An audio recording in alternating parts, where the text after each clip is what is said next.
Friends, तो कैसे हैं आप सभी लोग। मेरा नाम है आशीष और आप देख रहे हैं आशीष एजुकेशंस यूट्यूब चैनल। तो दोस्तों, आपके लिए गुड न्यूज़ है और आज का वीडियो बहुत ही ज़्यादा इम्पोर्टेंट होने वाला है। बिकॉज फ्रेंड, आज के इस वीडियो में हम आपके लिए आरपीएफ की सिलेबस की जानकारी लेकर आ चुके हैं। एग्ज़ाम पैटर्न क्या रहने वाला है, ठीक है, सिलेबस क्या है, कौन कौन से क्वेश्चन आएंगे, तो आपके तमाम सवालों के जवाब आज इस वीडियो से ख़त्म होने वाले हैं। तो चलिए दोस्तों, अब हम चलते हैं हमारी स्लाइड की ओर। तो देखते हैं कि भाई आरपीएफ कांस्टेबल का जो सिलेबस एग्ज़ाम पैटर्न है वो पहले 3 फेजेस में होता है। 3 फेजेस होंगे। सबसे पहला फेज़ है कंप्यूटर बेस्ड टेस्ट होगा, सीबीटी होगा। एक तरीके से आप इसको रिटन टेस्ट मान के चलें। जो सेकंड फेज़ होने वाला है वो पीईटी, फिज़िकल एफिशिएंसी टेस्ट या फिज़िकल मेजरमेंट टेस्ट, पीएमटी होने वाला है।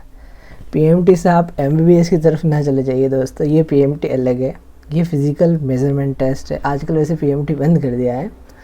तो दोस्तों, जैसे कि आपको पता है कि फ़िज़िकल जो पीएमटी और पीईटी में जो ज़्यादा अंतर नहीं रहता है, दोनों ही इसमें टेस्ट होंगे। उसके बाद आपका डॉक्यूमेंट वेरिफिकेशन होगा और डॉक्यूमेंट वेरिफिकेशन होने के बाद बूम, आपको आपकी पोस्टिंग दे दी जाएगी। फिर देखिए दोस्तों, अगर हम देखें तो जो कांस्टेबल सिलेबस का जो फेज़ 1 है उसमें जो क्वेश्चन आएंगे वो जनरल अवेयरनेस से 50 मार्क्स के, अर्थमेटिक यानी कि मैथ्स में से 35 मार्क्स का और रीजनिंग में से 35 मार्क्स के क्वेश्चन आएंगे दोस्तों, ठीक है। अगर हम देखें कि देखते हैं कि जनरल अवेयरनेस का क्या सिलेबस रहने वाला है, तो जनरल अवेयरनेस का हम सिलेबस देखें तो जी हाँ, करंट अफेयर्स सभी एग्ज़ाम्स में से बहुत ज़्यादा अधिक मात्रा में पूछे जाते हैं दोस्तों। फिर आता है event and development in our society, हमारे समाज में घटनाएं और विकास। हमारे समाज में क्या क्या घटनाएं हुई, क्या क्या विकास हुए, उन सभी के बारे में पूछा जाता है। ज्योग्राफी, भूगोल से, इकोनॉमिक्स, अर्थशास्त्र से। अर्थशास्त्र से आप मान के चलिए कि 2 से 3 क्वेश्चन से ज़्यादा क्वेश्चन नहीं आते हैं। जी हाँ, जनरल पॉलिटी से क्वेश्चन पूछे जाते हैं, सामान्य राजनीति से क्वेश्चन पूछे जाएंगे। भारतीय कॉन्स्टिट्यूशन से भी संविधान प्रश्न पूछे जाते हैं, भारतीय संविधान से भी। स्पोर्ट्स से भी सवाल पूछे जाता है और सबसे जो ज़्यादा वेटेज जो जनरल अवेयरनेस में लेता है वो है हमारा इंग्लिश, इंडियन हिस्ट्री, क्या, भारतीय इतिहास। बहुत ज़्यादा प्रश्न आता है इसमें से।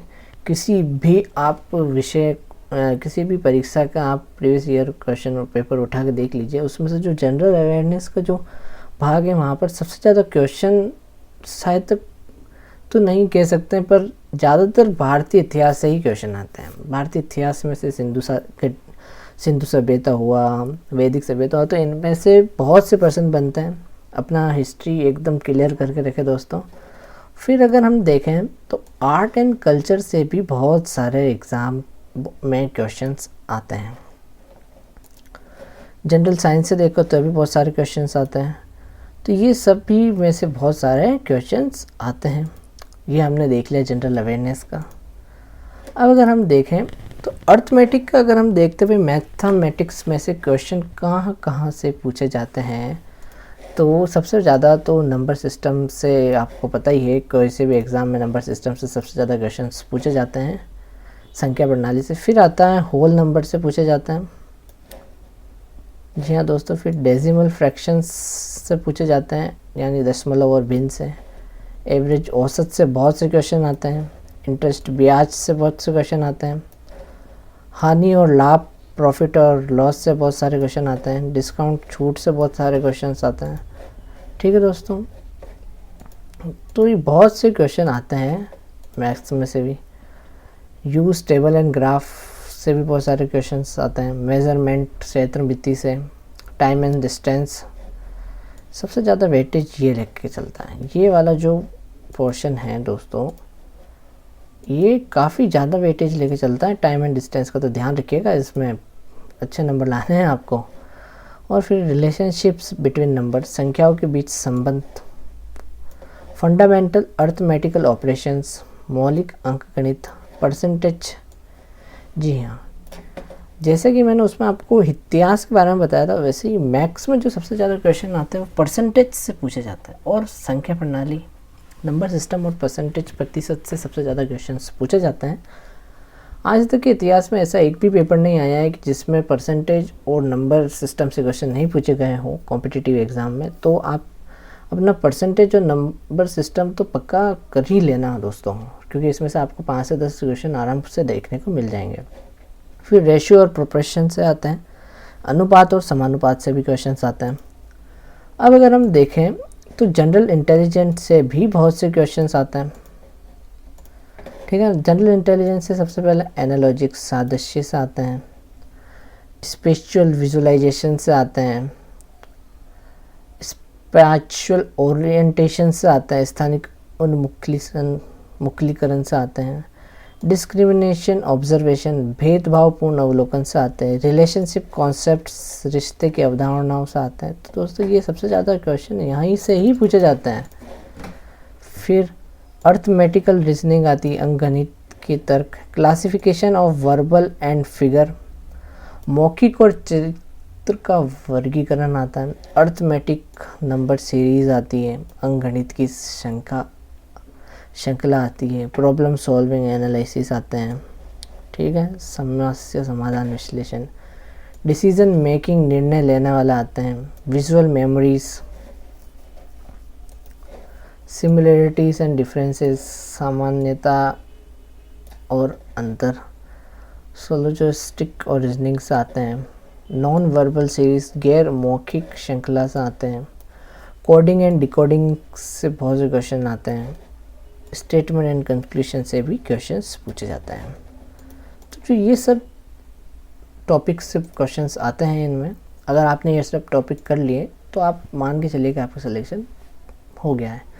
जो फेज सेकंड है उसमें पीईटी और पीएमटी, वापस पीएमटी आ गया।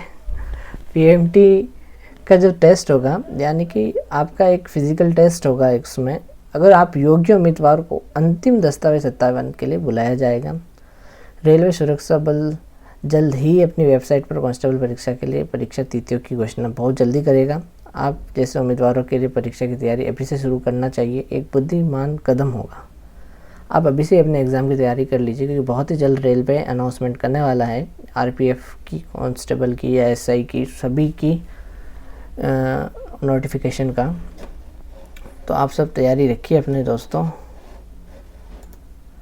फिर अगर हम देखें तो डॉक्यूमेंट वेरिफिकेशन में आपको सीबीटी में उम्मीदवारों के प्रदर्शन और पीईटी और पीएमटी में उनकी योग्यता के आधार पर उम्मीदवारों को दस्तावेज सत्यापन के लिए बुलाया जाएगा। जी हाँ दोस्तों, दस्तावेज सत्यापन के लिए आपको बुलाया जाएगा। और फिर समान अंक प्राप्त करने वाले 2 या 2 से अधिक उम्मीदवारों के मामले में उनकी योग्यताओं की स्थिति, अगर कोई आप 2 भाई हैं, उन 2 भाई मतलब 2 जने हैं, 2 लोग हैं, उनमें से अगर दोनों के समान अंक आए तो जिसकी उम्र अधिक होगी उसको उच्च वरिष्ठता दी जाएगी। पर मेरे ख्याल से ये बात गलत है।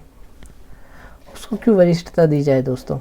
ठीक है, चयनित उम्मीदवारों की नियुक्ति रेलवे प्रशासन द्वारा आयोजित की जाने वाली उनकी अपेक्षित मेडिकल फिटनेस टेस्ट, शैक्षिक और श्रेणी प्रमाण पत्र के अंतिम सत्यापन, स्थानीय प्रशासन से के उम्मीदवारों के चरित्र और पूर्वों के सत्यापन से प्रारंभिक प्रशिक्षण में सफल समापन के अधीन है। तो दोस्तों उसके बाद आपका एक रेलवे की तरफ से आयोजित एक टेस्ट होता है, वो भी फिटनेस टेस्ट होएगा, ज़्यादा उसमें कुछ नहीं होएगा। जितना अगर आप पीएमटी और पीईटी देख कर आए हैं तो वो आपके लिए एक बच्चे के बराबर का टेस्ट होने वाला है। शैक्षणिक और श्रेणी प्रमाण पत्र यानी कि आपके जितने भी स्कूल के, कॉलेज के सर्टिफिकेट की जांच की जाएगी। फिर आपकी जो श्रेणी यानी कि आप ओबीसी, एससी, एसटी में से आते हैं तो उसका एक प्रमाण पत्र आपको देना पड़ेगा। इन अंतिम सत्यापन के बाद आपको आपके प्रशिक्षण के लिए भेज दिया जाएगा और प्रशिक्षण के होने के बाद बूम, आपको आपकी जॉब दे दी जाएगी दोस्तों। आप उस वर्दी में एकदम झकास लगने वाले हैं दोस्तों। तो अगर आपको हमारी वीडियो अच्छी लगे तो लाइक ज़रूर कीजिएगा दोस्तों, साथ ही चैनल को भी सब्सक्राइब कर दीजिएगा। धन्यवाद।